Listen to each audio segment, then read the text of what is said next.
چند دن پہلے ایک نکاح کی تقریب میں جانا ہوا تو ان بیچاروں کی کم بختی آئی ہوئی تھی. انہوں نے کہیں سادگی سے تقریب منعقد کی, بارات وارات نہیں رکھی. انہوں نے کہا ولیمہ ہوگا جی, دھوم دھام سے, بارات نہیں ہوگی. تو ایک طوفان کھڑا ہو گیا, ایک طوفان بدتمیزی رشتہ داروں کی طرف سے کہ یہ میت, یہ شادی ہے یا جنازہ ہے.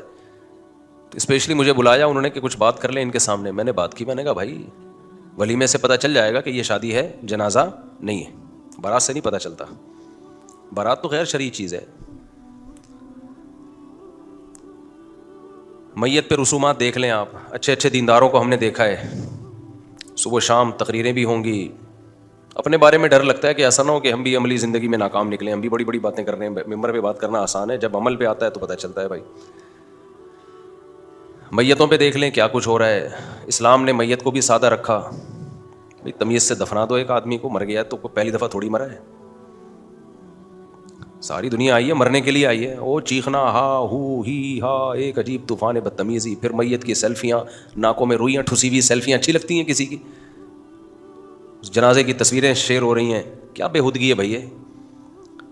میت چھپانے کی چیز ہے, دکھانے کی چیز بولو نہیں ہے. لیکن علماء کا بھی وہی جنازوں میں لائن لگا لگا کے دیدار ہو رہا ہے کہ دلہن میں اور جنازے میں فرق تو رکھو بھائی. جب محلے میں دلہن آتی ہے تو رونمائی ہوتی ہے, محلے پڑوس کی عورتیں آتی ہیں, دیکھتی ہیں, تو دیکھنے کی چیز ہے, دیکھنے دو بھائی. اس کی زندگی کا ایک موقع ہے. آج جتنی وہ سجی ہوئی ہے تو سب محلے کی عورتوں کو ایک ہوتا ہے, دیکھیں جی ان کے گھر دلہن کیسی آئی ہے, تو سمجھ میں آتا ہے, دیکھنے دو, ٹکٹ لگا دو بھلے اس پہ. وہی حشر مردے کے ساتھ ہو رہا ہوتا ہے. وہی حشر کس کے ساتھ ہوتا ہے؟ مردے کے ساتھ. مر گیا, چوک میں لٹا دیتے ہیں اس کو, آؤ دیکھو زیارت کرو, چھوڑو دفناؤ اس کو بھائی, اس کے منہ پہ کپڑا ڈالو. پھر فضول باتیں جاہلوں والی, نور برس رہا ہے چہرے پہ, بڑا اچھا مسکراتا ہوا چہرہ. او بھائی وہ مرا تھا تو مسکراتے ہوئے اتفاق سے یہیں اٹک گئے اس کے دانت. موت کے بعد سب نے سڑنا ہے, چاہے نیک ہو چاہے برا ہو. یہ کوئی بات نہیں ہے کہ جی چہرے پہ رونق آئی بھی ہے یا رونق نہیں بھی آتی تو کیا جہنم میں جا رہا ہے وہ, اگر رونق نہیں آئی بھی اس کے چہرے پہ. میں نے بہت سے نیک لوگ دیکھے مرے تو ان کے چہرہ سڑ گیا بالکل. وہ موت ایسی تھی, ڈاکٹر نے کہا جلدی دفناؤ, برین ہیمریج ہوا ہے تو بلڈ چہرے پہ آئے گا, چہرہ پھول کے خراب ہو جائے گا. ان کو کیا کہو گے کہ یہ جہنم میں جا رہے ہیں, رونق نہیں ہے ان کے چہرے پہ. حالانکہ ہمیں ان کے غالب گمانے کے وہ جنتی ہیں. ایک نیچرل پروسیس ہے, مرتے ہی جلدی دفنانے کا حکم کیوں ہے؟ بولو نا بھائی کیا ہو گیا. دیکھو پیغمبر صلی اللہ علیہ وسلم کو جلدی دفنانا کا حکم نہیں تھا, کیونکہ انبیاء کرام دنیا سے جانے کے بعد ذرہ برابر بھی ان کی باڈی میں کوئی تبدیلی نہیں آتی. تبھی نبی صلی اللہ علیہ وسلم کے جسد اطہر کو 1 ہفتے بعد دفنایا گیا ہے. اس میں 2 مصلحتیں تھیں. ایک مصلحت تو یہ تھی کہ خلافت کا مسئلہ, کہ صحابہ نے سوچا خلافت کے مسئلے کو پہلے حل کریں, کیونکہ اس میں اگر ڈیلے ہو گیا نا تو تلواریں چلنا شروع ہو جائیں گی آپس میں, کیونکہ یہ امیر کا انتخاب یہ آسان کام نہیں ہے. اس کو پہلے نمٹاؤ, جلدی سے نمٹاؤ اس مسئلے کو پہلے.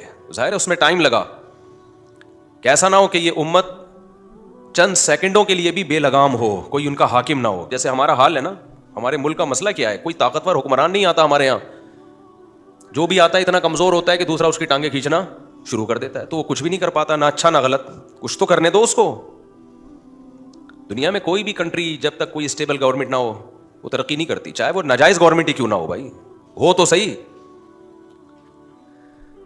لیکن ہمارے ہاں جو حساب ہے وہ تو سب کے سامنے ہے. تو ایک مثال کے طور پر میں نے آپ کے سامنے پیش کیا. تو اسلام یہ نہیں پسند کرتا کہ کوئی ریاست کا کوئی ذمہ دار اور امیر نہ ہو.